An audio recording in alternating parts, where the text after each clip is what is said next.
Well, well, well, good morning. Welcome.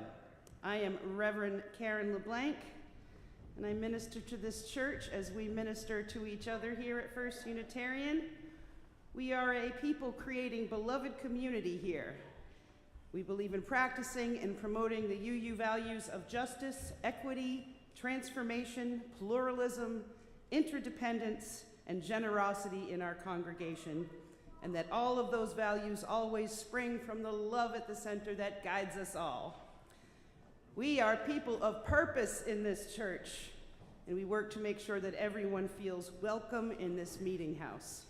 If what you hear today resonates with you, we hope you'll consider becoming part of this way cool family of seekers and keepers of this wicked long dream that is our church. First Unitarian in New Bedford recognizes that the land we inhabit and enjoy sits on the unceded ancestral land of the Wampanoag. We give respect to the people of the First Light and their ancestors and honor them in this church. A couple of quick announcements here. Of course, we have our coffee hour going on after service right through that door. We also have Holi going on today, and there's a little Holi is an Indian festival, and there's an entry in the back here that tells you a little bit about it, and also tells you that if you would like to participate, there's a lot of throwing of colored powders. Once you go out and start throwing those powders, you cannot come back in the church. That's right, because you'll have to clean everything off. Thank you, Alex. See, he's so smart. Please put your phones into worship mode, if you would. And also, we're going to do a lot of poetry today. It is National Poetry Month, and we do have our annual poetry service at the end of this month on the 27th. So if you would like to participate in that, please let me know. I'll try to put a sign-up sheet out there. Deb, do you have something you would like to announce? And Dave? I have to shut off whatever darn alarms.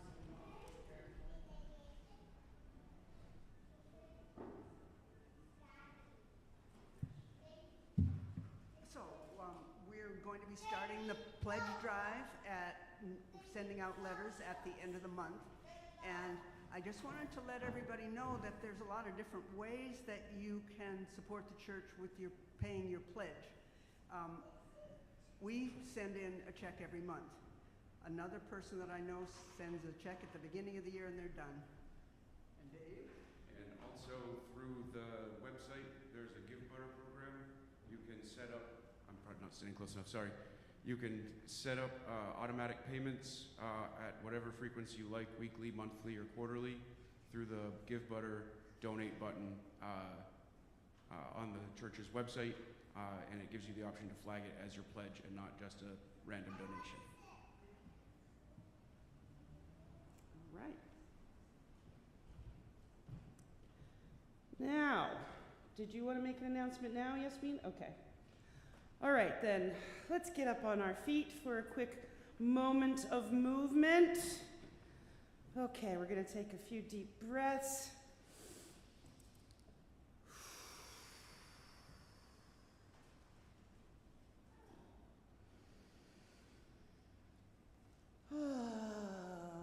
Remember earlier in the year when we did a big primal scream of frustration? Today, let's do a joyful whoop of some sort, okay? One more time. Give me some weird hands in the air and a good, happy, joyful whoop.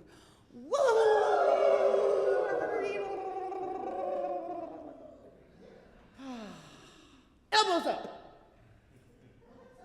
All right. Have a seat. And if you would light our chalice for us.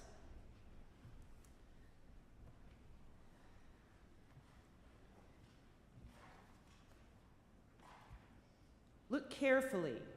This fragile flame, it dances, barely able to contain its delight, bursting with the joy of being brought into being.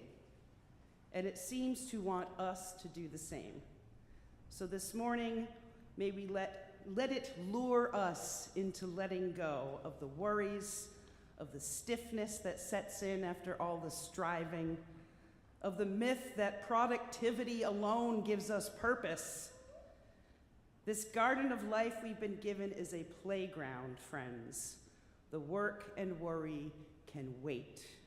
So says this joyful flame.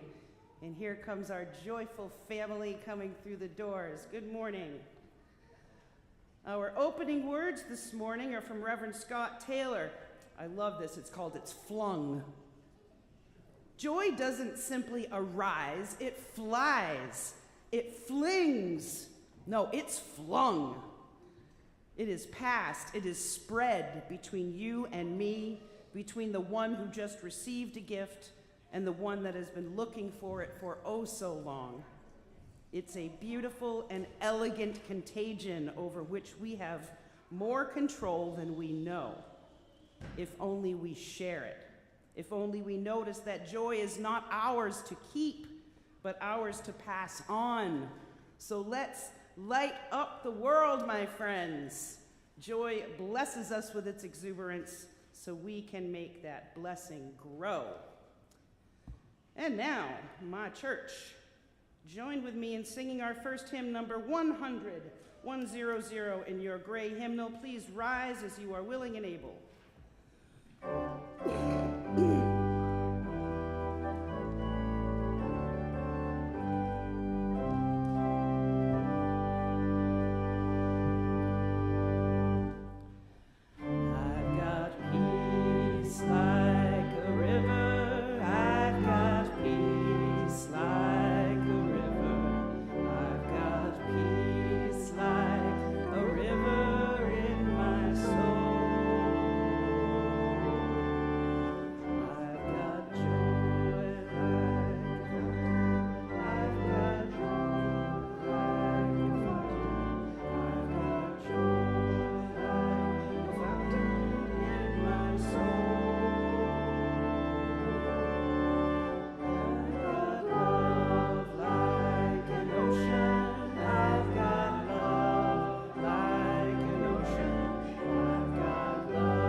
Take the time to take a hello, give each other a hello and a good morning.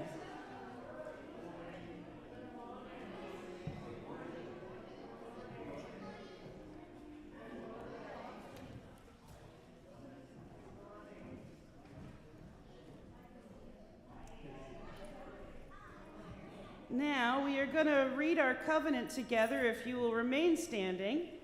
And it is printed in your order of service, so if you will read along with us. We come together as a religious community, upholding freedom of conscience, right relationship, and the inherent worth of all people. We value our diversity and pledge to care for one another in the spirit of compassion, to speak and listen to each other with respect, and to promote justice and kindness in the world.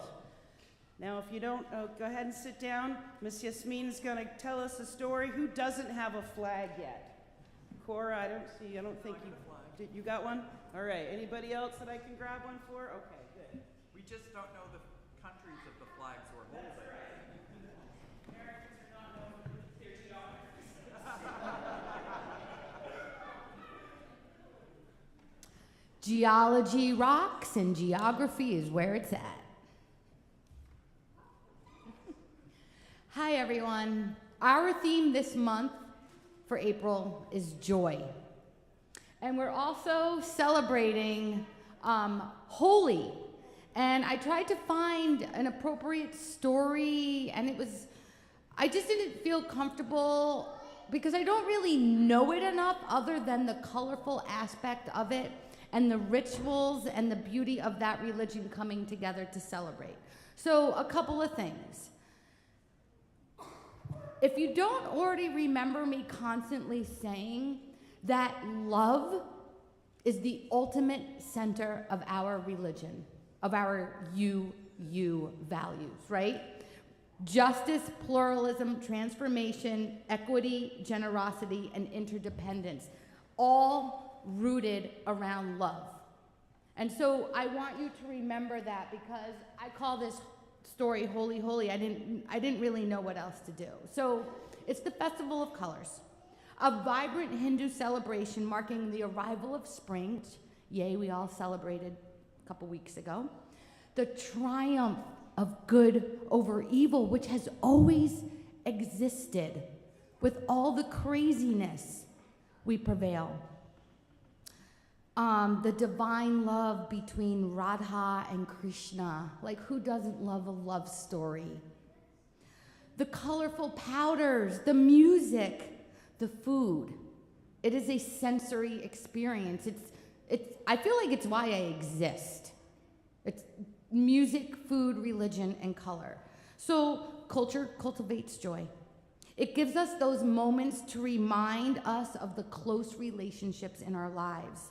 And the rituals have always been part of that process. So the quote goes something like, nothing is a miracle and everything is a miracle. If you have heard that before. And the ancient texts, like this goes back, like they actually researched this, right? The ceremonial burials, right? Who had the certain little trinket or who had that cloth and how it varied among the cultures. So it reminds us that it's the proof that we're all, I think, searching for at this point in our existence. Like, where do we find the joy in the wackadoodles? And I'm not talking about humans, I'm just talking about all of it. Well, think of the fire, right? Look at our ritual, the fire in our chalice, the fire in our hearts, in our hearths, the fire on our birthday cakes. It's what connects all of us. So here we are, celebration and actually the protection of human nature. It's that existence and the emotional diversity, I think, why we're all here today. Because if it was all about joy and happiness and we're all at a 10, like, woo, yeah, this is great, I would think that would be so hard to live within that. Like, everything is happy all day long. I look good, I feel good, I eat good, like, oh my gosh. I think to live there would not make me happy. And I think it's those raw, real life moments that sometimes we're like, yeah, that's messy, and I don't like it, but that's real life. People are suffering, right? So maybe you have addiction, and maybe that meeting is what helps you get through the day because you listen to someone else's story and you're like, wow, I'm gonna do good today. So how do you know the difference between a ritual and a habit? Habits automate us, right? You brush your teeth, you don't think about it. Some of you, are you sock, sock, shoe, shoe, or you sock, shoe, shoe? Are you put the brassiere on backwards, or are you flip, front, back, twist? Some of you, neither. Habits automate us, rituals animate us. Think about the ceremonial rain dance, right? Obviously, it's in those countries who experience drought. But they gather around and they celebrate and they dance, and it's gonna bring rain. But no, it's not what it's for. It's because during those times, that's when humans need to come together and say, oh my gosh, we don't have food. We don't have what we need. Let's all be in this together. Let's come together. Let's see what we can do, and let's survive. And let's keep doing these rain dances because these are people and those are the rituals. So we dance and we sing, even though logistically we know it's not going to rain. But we find ways to come together and connect. And B.F. Skinner, right?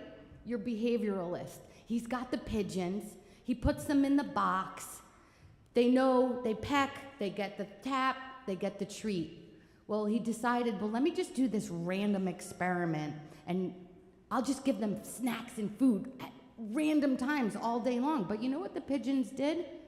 They came up with a way to control the snack. Pigeon A was like, it's 3 taps, 1 peck, you get the snack. The other guy next door is like, dude, it's 7 pecks, 1 tap. The other one's like, no. All the pigeons were making some sense, were creating their own rituals to somehow control their little environment. And I think sort of that's like what we do when times get rough. We look for those times to say, yeah, whose birthday is it? I could use a little celebration. I mean, for centuries we've been blowing our germs all over each other, and that's okay. I mean, the pandemic, maybe now we're like, oh, you know, individual cake, birthdays, but we still do it. Why? Why do we do that? So, to allow these rituals to bond us, whether they're silly or neurotic, we have to wave the colors of our countries who celebrate all the different things and rituals. And because it's holy, and I don't really like messes too much, I thought, why can't we wave country flags in our sanctuary as a symbolism of the holiday and the joy and the colors that we bring to each other in our lives? Because at 11 a.m. on Sundays, this is our ritual. This is our time to say, yeah, life can be messy and I want to organize it and control it, but I also just want to be with my people and celebrate a ritual and say, yeah, I'm connected, I feel it. And I'm going to take this happiness and I'm going to work with it. And I'm also going to say, yeah, I see my other people out in our world in all these other countries. So let's do it. As we represent world peace, and in honor of Shri, where is she? I did this for her. Let's show our colors. Happy Holi, holy, holy. Woo, I have my flags, they're here. I don't know, but yay. And also, I have an RET meeting after church. We also have some fun activities. And yes, I will be using these reduce, reuse, recycle. Meet me here Thursday, Earth Eve Parade, Project of Heart, because Earth is a work of heart.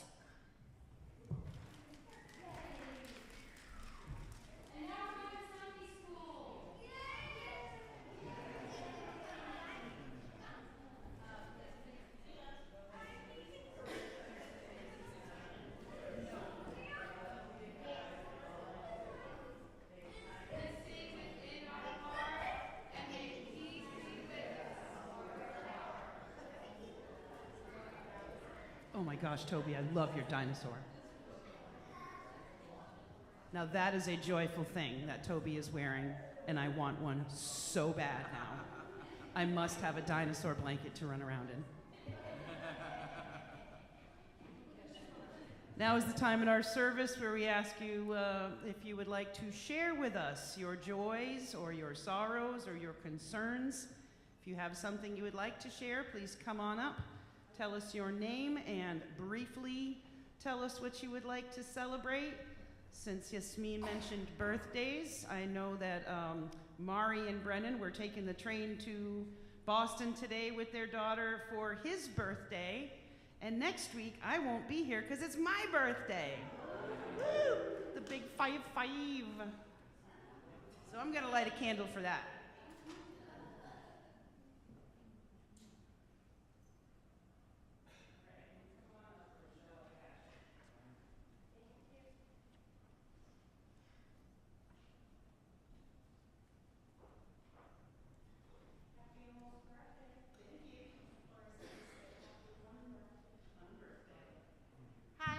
Rochelle, and I was lucky enough to be at a protest rally yesterday in Dartmouth, Massachusetts. I admit I was hesitant. I was like, oh, well, if there's not too many people, I'll just, turn around and go to Providence. But I saw some friends there, and it was amazing. It was so uplifting and so great. I mean, granted, I was with my mom, and we've already protested for climate, women, civil rights, LGBTQ rights, but we're doing it again, and we're going to keep doing it, and that's it, and thank you.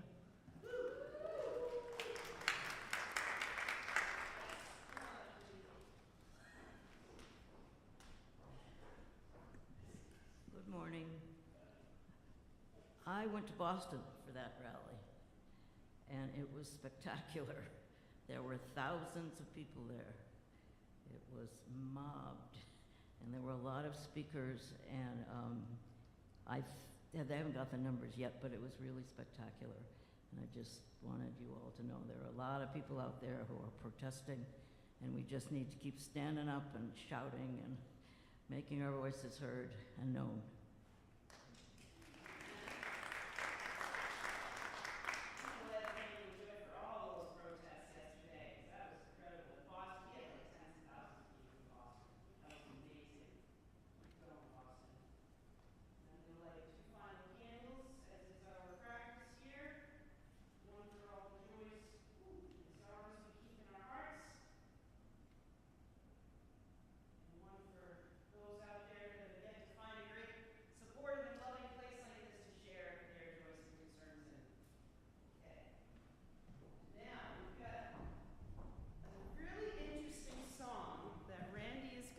Play, and the chorus to it is printed in your order of service, and it's called "I am the man, the very fat man that waters the workers' beer."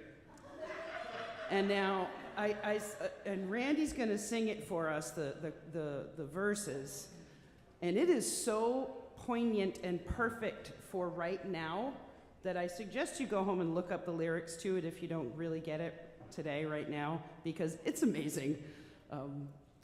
But please sing along with the chorus with us, and we'll try to help you out with that. Thanks, Karen. When Karen told me that the theme today was joy but resistance, she combined the two, and I thought, what am I going to do with joy and resistance? They're kind of opposite, and then I found this song that said they're not opposite. It's perfect. No. So I hope I do this justice. Here we go. And I could use your help on the chorus. So.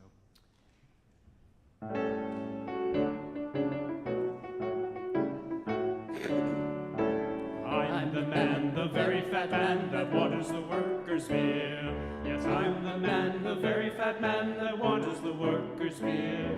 What do I care if it makes them ill or it makes them terribly queer?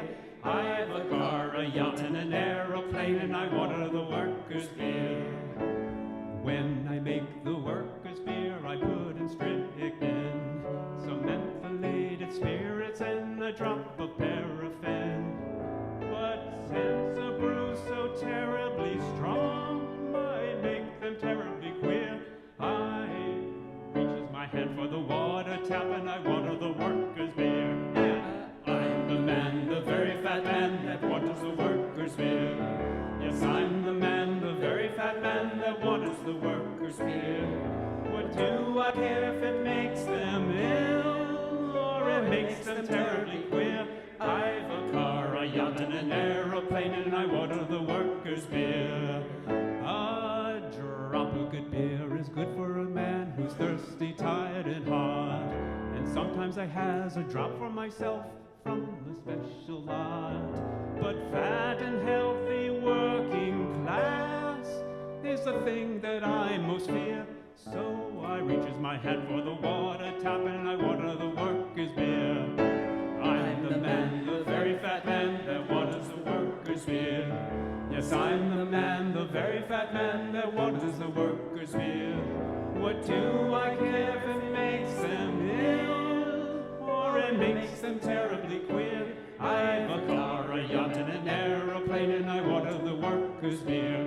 Now, ladies far beyond compare, alleviate or wife, oh, sometimes lend a thought for one who leads a wandering life. The water rates are shockingly high. miracles are so dear. So there isn't the profit there used to be when I were to the workers' beer. And I'm the man, the very fat man that waters the workers' beer. Yes, I'm the man, the very fat man that waters the workers' beer. What do I care if it makes them ill, or it makes them terribly queer? I've a car, a yacht, and an aeroplane, and I water the workers' beer.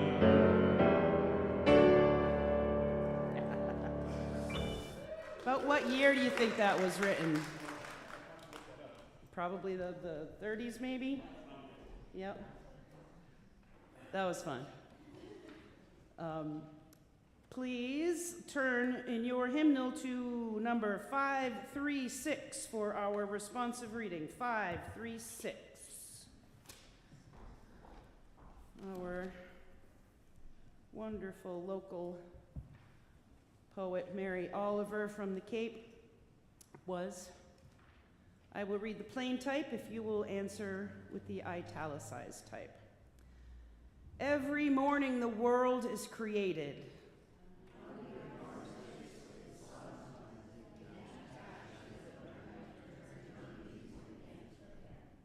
And fasten themselves to the high branches, and the ponds appear like black cloth on which are painted islands of summer lilies.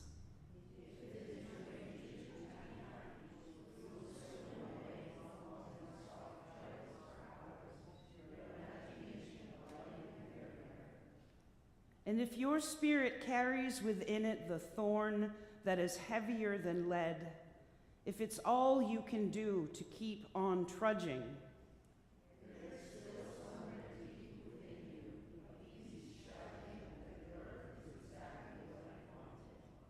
each pond with its blazing lilies is a prayer heard and answered lavishly every morning.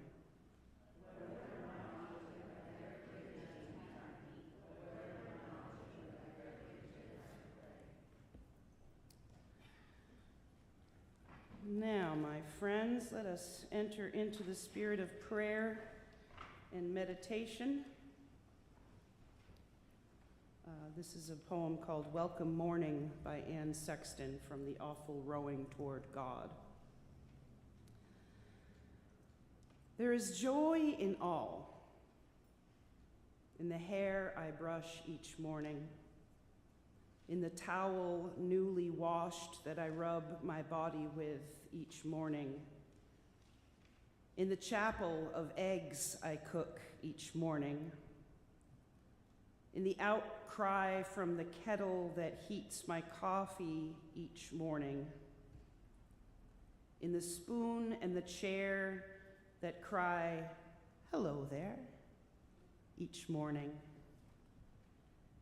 in the Godhead of the table that I set my silver plate cup upon each morning. All this is God right here in my pea green house each morning. And I mean, though often forget, to give thanks, to faint down by the kitchen table in prayer of rejoicing as the holy birds at the kitchen window peck into their marriage of seeds. So while I think of it, let me paint a thank you on my palm for this, God, this laughter of the morning, lest it go unspoken. The joy that isn't shared, I've heard, dies young. Amen.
Good one.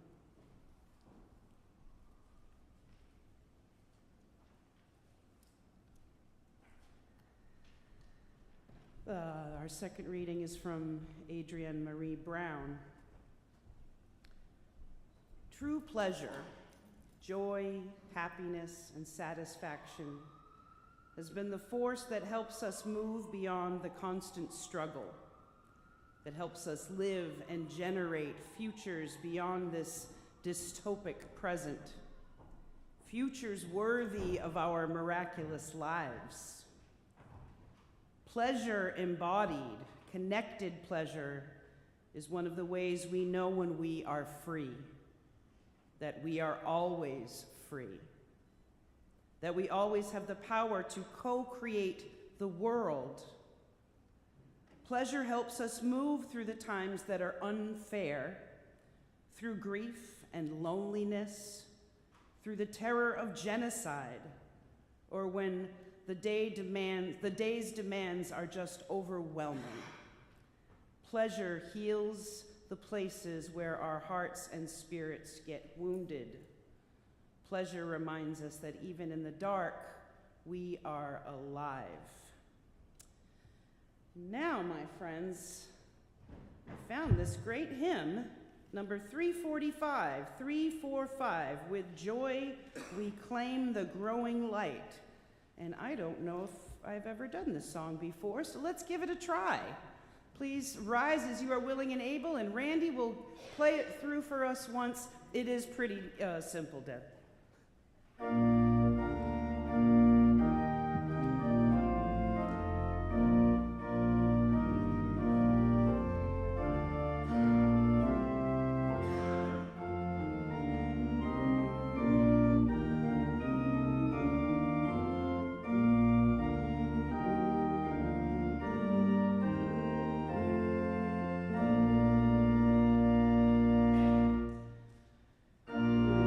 Joy we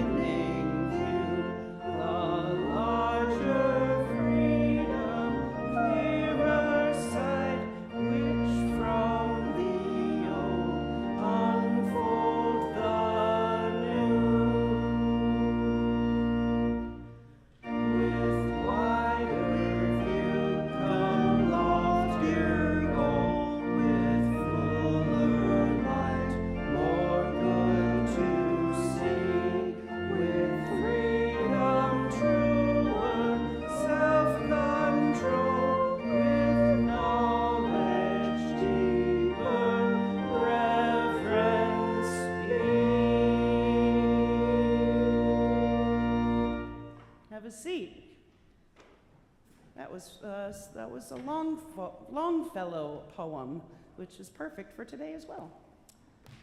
And now is the time in our service where we ask you for your kind donations toward the many good works of this church. We sure appreciate your pledges that you have given and that are upcoming. And please remember that we are not psychic, most of us. So when you put money that is cash into the offertory basket and you want that to go towards your pledge, we do not know that it goes towards your pledge unless it is an envelope that says so, because we just can't make that connection. So please be reminded of that. Either write a check or put it in an envelope. If it's going towards your pledge, one way or another, give us all your money. Thank you. Oh, just some of it.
How joyful does this picture on the cover of our order of service today make you?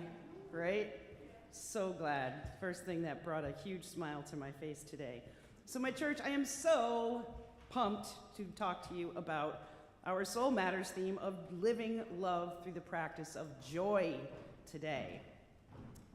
And I think it's more important than ever that we appreciate and utilize our joy. With all the chaos and the upheaval we are living through, practicing joy becomes a necessary act of rebellion and resistance. And I will not let that idea fall into something passed off as a cliche or a meme. As much as we need all the fight we can muster, my friends, if we lose our ability to find joy, then we just lose. We lose. Joy has infinite power, and cultivating it changes lives and changes history. because the practice of joy is rooted in love for these moments that lift our spirits and remind us of how precious and wonderful this life is, even in the most challenging of times. So first of all, my beloved community, let me be clear. I do not advocate for turning a blind eye to all the cuckoo for Cocoa Puffs craziness we absolutely have to put up that fight against. And those forces are too numerous to name today. But I want to tell you about that real and actual power of joy. Now, I'm not talking about happiness, my friends. Happiness, I think, is a more self-centered and exterior thing. I'm talking about letting yourself have an emotional response on the inside of your soul about real things. To me, happy is sort of this temporal thing that's anchored in right now. I'm really happy in my job and my marriage and generally in my life right now. But I also know from life and lots of harsh experience that this might not and likely will not last. Happiness is like that. This level of happiness I have right now is like way up here and it's delicious. But it's delicious like a dessert. Joy. Joy is different. Joy is gathering shiny pebbles just because they're beautiful and sticking them in your pocket, instead of finding great mountains to climb in order to reach what often turns out to be a rather arbitrary and elusive goal. Joy is something you can take with you everywhere, stashed away but close by, like a towel or a toolkit in the back of your car that you know you will need. Because even on your worst day, even when you are absolutely not happy, joy will still step in and extend a hand. And it's really about whether or not you're open to reaching your hand out and taking it. Now, I've been observing things that bring me joy for weeks now. What a job I have, right? And the first thing I really noticed was how joy was even more welcome when I was sad about something, right? I was having a pretty crappy day last week, and on my ride home, upset about something which was as fleeting as anything, because I don't even remember what it was now. I saw kids on bikes ruling the back streets of Fairhaven, doing wheelies, headed towards Cumbies, for what I imagined would be one single slushie containing all of the slushy flavors. You know what I'm talking about. And I smiled that smile right there, that 10-year-old kid's smile. On my way home, I saw a little tiny lady walking a ginormous dog. And I rolled down my window and I said, "Beautiful!" And I got home to my dogs going crazy and jumping around with joy that I was simply there. And we sat outside to watch the visiting birds at the feeders while I drank the last of my iced coffee, and joy was restored, even though I still wasn't really happy. And that's it, the constant restoration of joy, which is that one thing that we can control. And that is what lets us keep up the good fight against all odds. Why do you think we sing when we gather in protest? It's a way to bring a kind of joy to the struggle. When we raise our voices together in song, it's a way to create sacred space even when there are bombs dropping, even when everything is going wrong.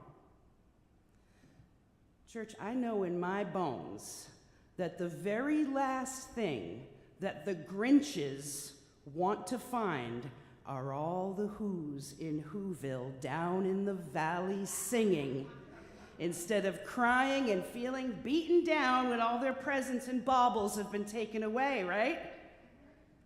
Our joy is the one thing they cannot steal, they cannot erase, buy out, beat up, try to hide, or propagandize.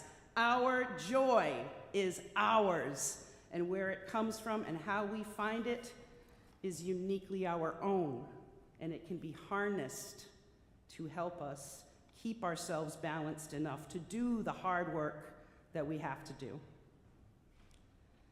Best-selling author Cole Arthur Riley said, "We must reclaim joy outside the artificial cheer it is often reduced to. There is a joy that is defiant, a portal to survival for our ancestors, a way to say we will not be captive to despair nor abandon our belief in beauty.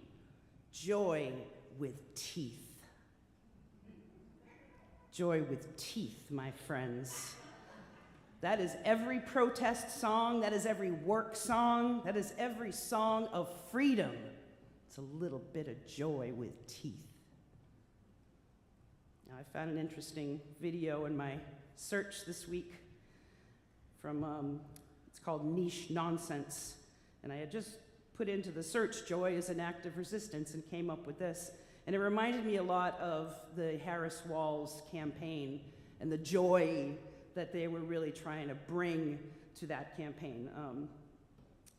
He says, joy needs to be a part of any push toward necessary change. It's not the answer to everything, but without it as part of the as part of the equation, how are you going to convince anyone that the future will be better with you at the helm? This isn't a plea to stick a Band-Aid over deep wounds and smile through the pain. It's a reminder that it takes more than one tool to build a house worth living in. I like that. Despair, my friends, keeps us at a standstill.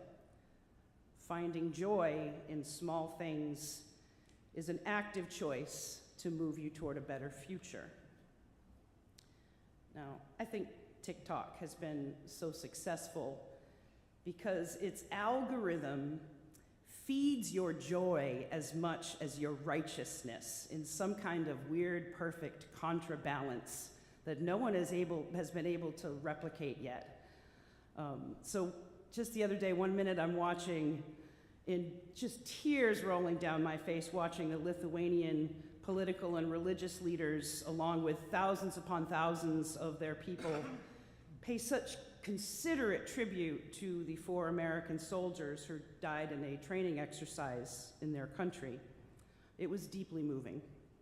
And I was so grateful for the respect and gratitude that they were showing for these men's sacrifice in the line of duty, wishing that our country, crying for our country, the country that they died for, that we did not deliver them such honors over here. And 2 ad scrolls later, I find a page called Black Men Frolicking. And look, if you have not found this page, go find it, okay? Because seriously, it is exactly what it sounds like. Black men, young and old, running and skipping in parks and fields, giggling and exuding this kind of joy that is almost always impermissible to them, right? And that is what makes it so joyful. Not only is it really silly and fun, but it's that sort of weird juxtaposition that you don't see black men frolicking in parks and literally skipping and giggling. I love this. Go find it. And I dried my tears, and I smiled until my face hurt because I sought out literally every black men frolicking video I could find. And I watched them until I felt like I could return to more serious stuff. And I was able to face it with more hope than before. And I was willing to listen to another long, serious video about something important. And I think that's brilliant. And I hope it sticks around, because there's a lot of folks out there who have found their people and found their joy on that platform.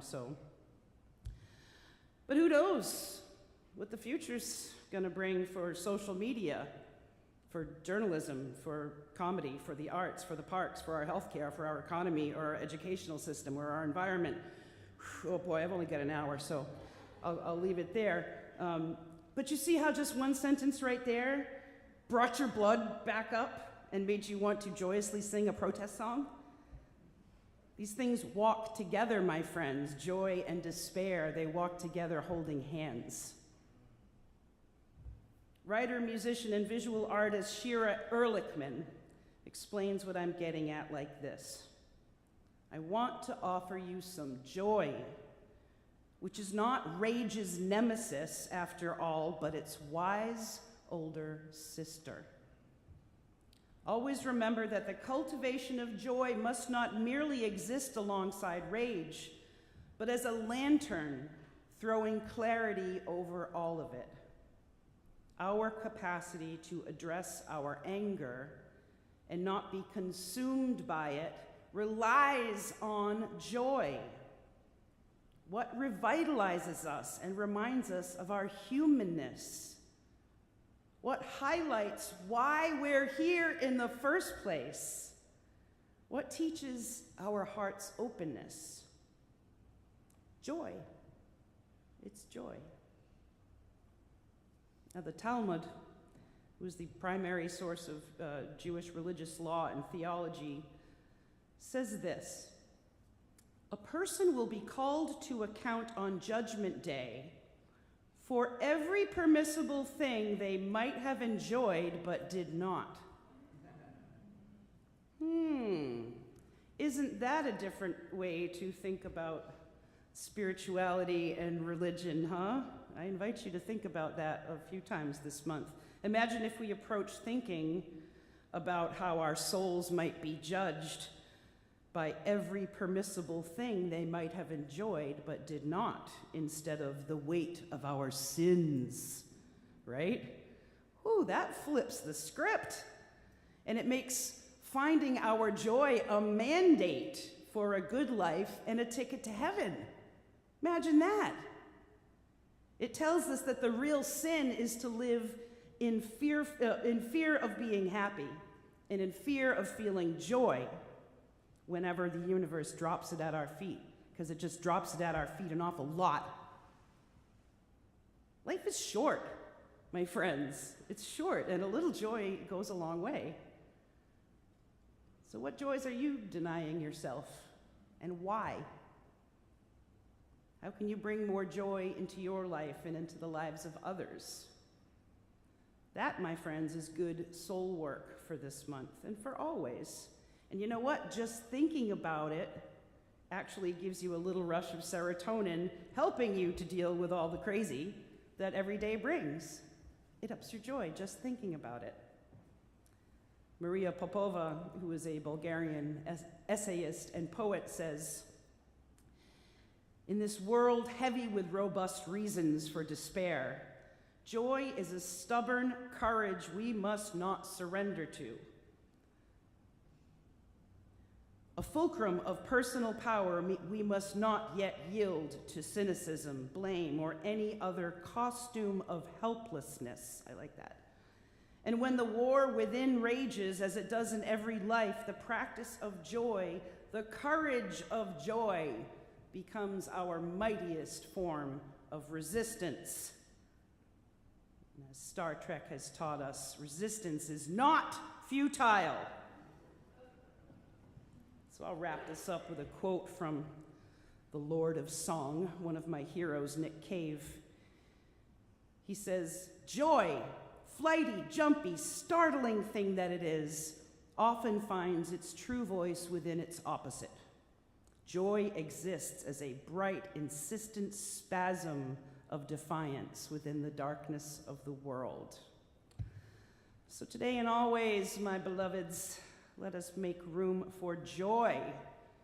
Do not hide your light under a bushel. For you will be held to account for every possible thing you could have enjoyed but didn't. So don't forget that. And join us out in the yard at 1 o'clock if you would like to get dirty and messy, and it's going to be a lot of fun. Please keep it outside. So I don't have to hear it from Tony and Jessica. But I think it's going to be a great time. So let's be joyful today and keep this thing going on. Okay. Now, oh, that's right. That's what I'm looking for. It's because we are singing our last hymn in this yellow hymnal, which we don't usually use. And we are going to be singing on page 146, This Land is Your Land.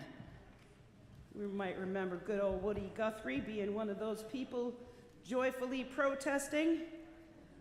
And please rise as you are willing and able. Karen, we'll do the refrain, 5 verses, and refrain. Yes, refrain, 5 verses, and then the refrain. We're not doing the refrain after every verse, okay?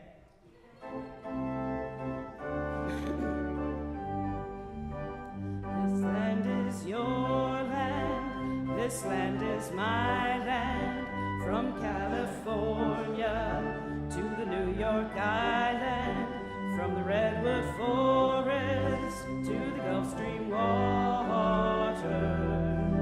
This land was made for you and me. As I went walking that ribbon of highway, I saw above me that endless skyway. I saw below me that golden valley. This land was made for you and me. I roamed and rambled, and I followed my steps to sparkling sands of her diamond deserts, and all around me a voice was sounding. This land was made for you and me. When the sun comes shining, then I was strolling, and the wheat fields waving, and the dust clouds rolling. A voice was chanting as the fog was lifting. This land was made for you and me. In the squares of the city, by the shadow of the steeple, near the relief office, I saw my people. As they stood there hungry, I stood there whistling. This land was made for you and me. Nobody living can ever stop me as I go walking down freedom's highway. Nobody living can make me turn back. This land was made for you and me. This land is your land, this land is my land. From California to the New York Island, from the Redwood Forest to the Gulf Stream waters. This land was made for you and me.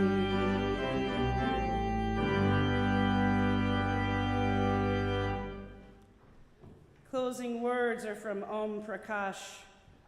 The stars are dancing tonight while the moon sits in her golden hammock, swaying back and forth to the rhythm of celestial voices. The beloved is full of rapture, dancing worlds and stars into being, drunk with the wine of passion and filling the heavens with song. Do not sit alone in the dark while creation sings three-part harmony. Dance, my friends, dance wildly, sing joyfully. Fill your heart with the beauty of the beloved as the beloved turns your soul to light.